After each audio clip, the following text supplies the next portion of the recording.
You good? We had a good work day today. Guys came out with great spirit. We're kind of carrying off of what we did Sunday. I mean, I really like the intent of our work.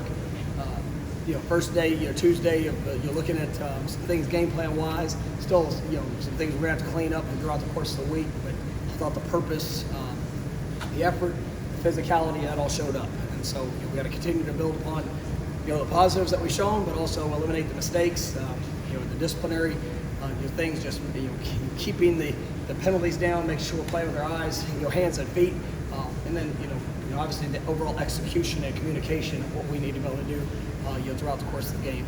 We know it's a great challenge in front of us, but our guys are excited about the opportunities ahead. Mike, there was an example Saturday's game with Kier was getting into a teammate who maybe didn't do something right, kind of yelling at him, get after him a little bit. Is that occurring more where players are being more vocal, holding others accountable? There's a lot of different situations that show up, and I know I've mentioned it throughout this, this early part of the season. We have guys that really care, and the investment that's put into it. Nobody wants to go out and make a mistake, but whether it's a focus issue, a communication, those are those times where teammates, coaches, you'll see an animated response, and that's something we have to have. There's just too much work that goes into it to have certain mistakes that show up. I mean, there's times that you might use fundamentals. You might find yourself in a good position, and just get beat on a play, and that's going to happen.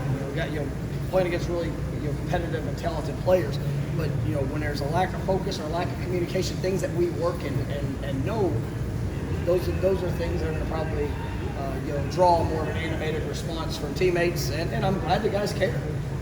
It's you get one opportunity to play this game. This one season with this team, and so we've got some really good leaders and guys that are making a heck of an investment. A lot of things going to the passing game. What do you need to see more from the receivers to help the downfield passing? Yeah, I thought there were times, in the game where we really got some good separation. Just that we tried to push the ball vertically down the field and had our shots, but coupled with other issues that showed up on those plays, what we weren't able to capitalize on them.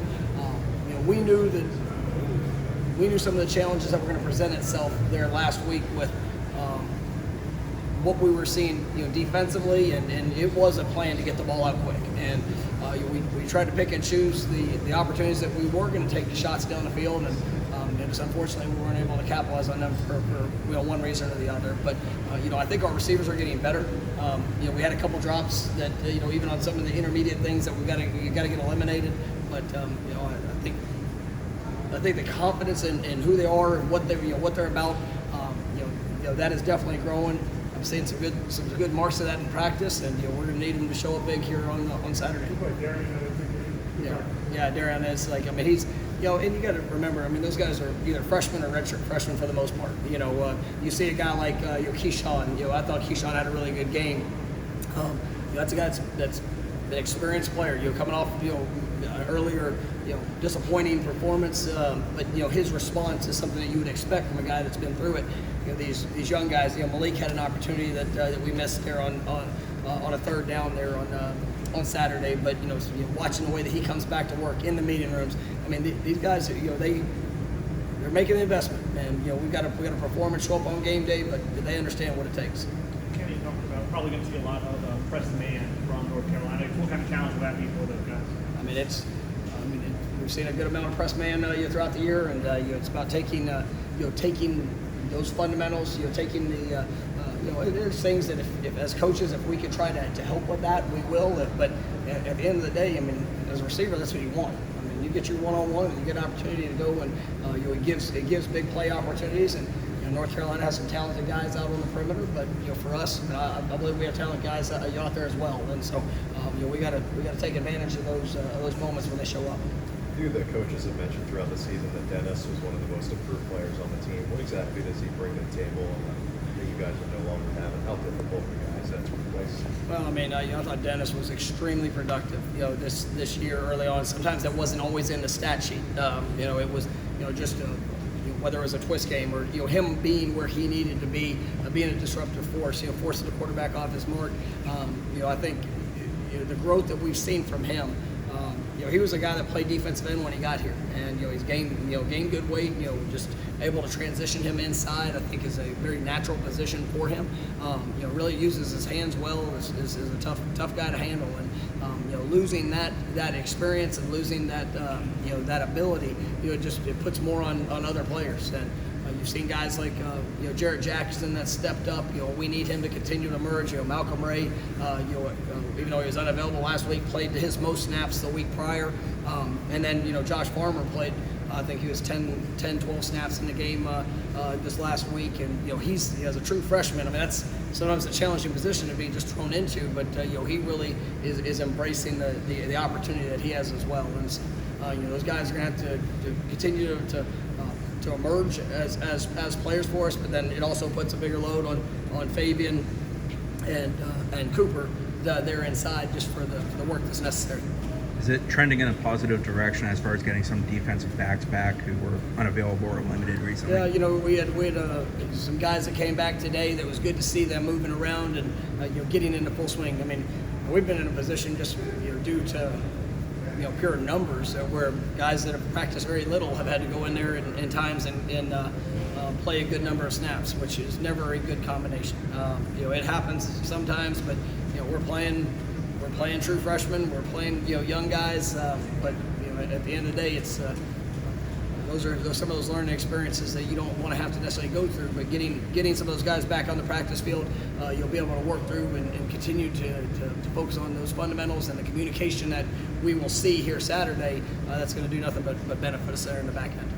You seem to get real excited about a couple of turnovers the defense created today. Virginia had one where it came back after getting beat. Jermaine was kind of a hustler. Yeah, and those we have to have those. I mean, that's something that we've had our opportunities. A few, I guess it was the Louisville game. There were 3 times that we had our hands on it, where the ball was on the ground, where we didn't come up with those plays. There's been a couple of those showed up. I thought we had one the other day that was another opportunity. 1 2 that we should have had. We can't be talking about should have. We need to be able to create those takeaways. Obviously, we got to make sure that we're doing all the things to eliminate things that we're trying to take away. But when you get a chance to flip the field, you get a chance to steal a possession, we got to make that happen. And seeing that today, I thought our guys did a nice job in a couple of moments. And when they do it right, you got to show that same type of excitement as whenever you need some of the correctable moments as well. 2 games in a row now that Jamie's led the defensive tackles. He kind of seems like a guy who's not talked about a ton outside of the program. What has he brought just from a production standpoint and a leadership standpoint? I mean, in the production and the versatility. I mean, he's played multiple spots. He's played nickel. He's played safety.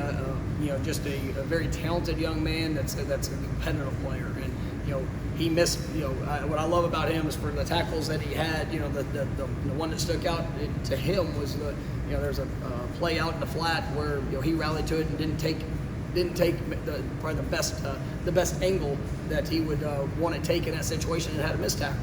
And coming back today, Jermaine had a very similar play there on the quarterback on the long run, and I just watched those guys today. How did they respond to that? And they just continue to push, and that's what allows them to be productive. But it also shows the great leadership of who they are and what they're all about. All right.